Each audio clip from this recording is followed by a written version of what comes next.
Good morning, may tanggap tayong electric fan. Ito ay Panasonic brand stand fan. Ayan, Panasonic. Ito po ang sakit sa Panasonic, Pag nasira ang makina nito dahil bilog, hindi na re-rewind. Nagdala na ako ng makina nito sa mismong repairan ng mga motor, di nila kaya. Kahit sa Maynila, dinala ko na rin ang makina.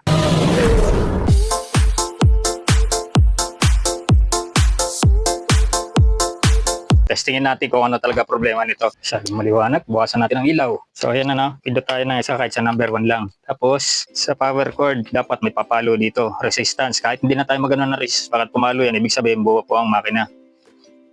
O yun pumalo.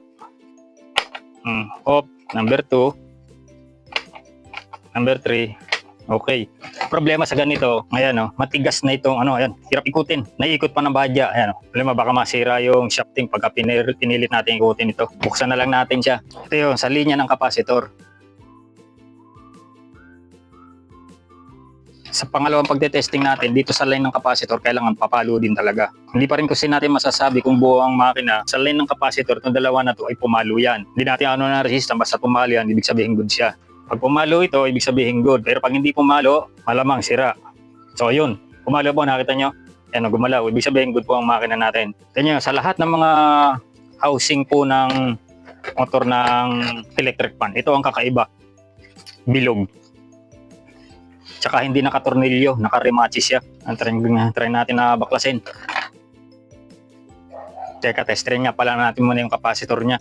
Hindi ko napakita sa inyo kung ilan na lang ang karga.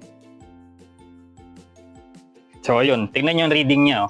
Yung 1,500 UF, ang niya na lang dito, wala na sa kalahati, 687.3 na lang, ang baba na. So ibig sabihin, nahirapan na po ang makina. Pero hindi bumigay ang thermal fuse nito. Nag-init hanggang sa natuyo na ang langis nito, kaya tumigas na. Buti hindi nasira ang makina. Matibay naman ang Panasonic. Ang problema talaga sa kapasitor. Sa lahat ng electric fan talaga, napakatibay naman ang ibang mga electric fan natin. Kaso, nagkakaroon ng problema, nauubusan ang karga ng kapasitor ngayon. Lalo na pagka umabot na ng may kalahating taon na ang electric fan nyo. Tandaan nyo, parang bumabagal na ang ikot, palit na lang kayo ng kapasitor para lumakas uli ang ikot niya. Pero tingnan nyo muna kung pag tinanggal nyo yung blade, pag iniikot nyo na hindi matigas, ibig sabihin, maluwag pa siya, freewheel pa siya, hindi kagaya nito na masikip. Kasi pagka masikip, yan, hindi kayo pwede magpalit agad ng kapasitor, kailangan baklasin nyo uli siya. Tanggalin yung dating langis na natuyo, i-recondition, punasan ng malinis na tela o kaya gaas para matanggal yung natuyong langis bago lagyan natin uli ng panibagong langis. Baklasin na natin.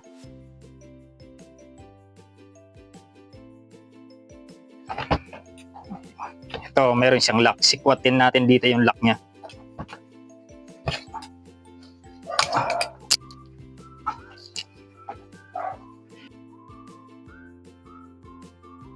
Iba ang makina nito tignan nyo bilog. Meron naman tayong mga makina na bilog na nare-rewind, pero ito hindi talaga nare-rewind. Siya nga pala ang panlinis natin, lacquer thinner po ito. Ito alcohol lacquer thinner. Nilipat ko lang dito sa lagayan ng alcohol. Kaya lacquer thinner ang ginagamit natin para mabilis matuyo. Ayan, medyo umikot na lumambot na siya. Wala naman tama yung shafting natin, okay naman. Pero kung pinilit natin ikutin ito, masisira talaga siya. Wala naman tayod, natuyo lang talaga yung langis niya. Tapos dito sa bushing, yan ang lilinisan din natin. Ilagay tayo ng sa basahan, lacquer thinner. Dito ang nag-stack up is may bandang unahan. Linisan din natin ito. Di ko na matandaan kung malamang aluminum din ito. Ayan, kulay pula. Hindi ito tanso. Kailangan talaga marunong tayo mag-maintenance ang electric fan natin para tumagal ang buhay. Tapos tsaka lagyan natin. Kaya malinis na, lagyan na natin siya ng langis. Gagamitin natin na langis yung Juki oil, lubricant. Huwag kayong gagamit ng mga used oil kasi malapot yon. Kahit anong langis, kagaya sa mga pang motor na ilalagay sa mga barako, kahit hindi pa gamit yun, malapot yun. Dapat ganito lang. Patak natin dito, yan sa foam niya.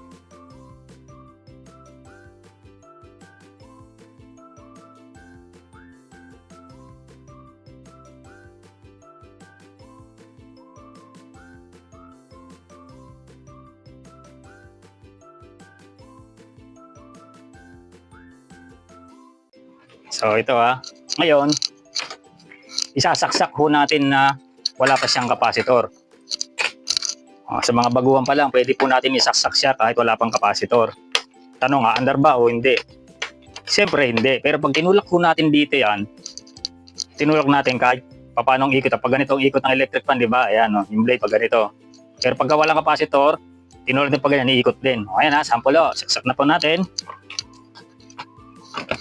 Number 1. Ayan na, walang capacitor po ha. Pindot nyo natin. Hindi umikot. Tulak na natin yan.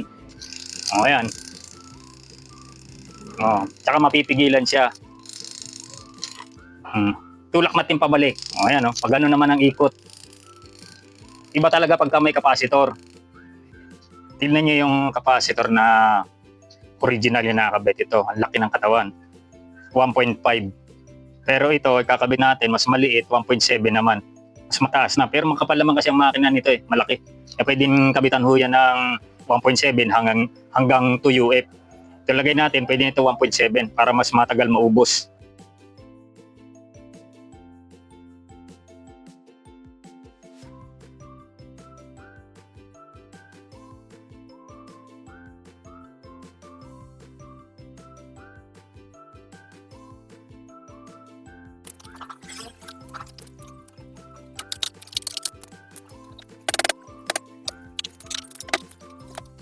So ayan, testing na natin.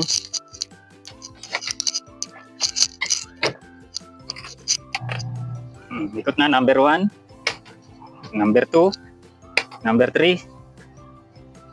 Kaya kung bago ka palang napadpad sa channel ko, paki-follow, like, and subscribe at share nyo na rin para makatulong po tayo sa iba. At paki-hit na rin ang notification bell para lagi po tayong updated sa mga gagawin nating video. Maraming salamat po mga Kabetlog Tech.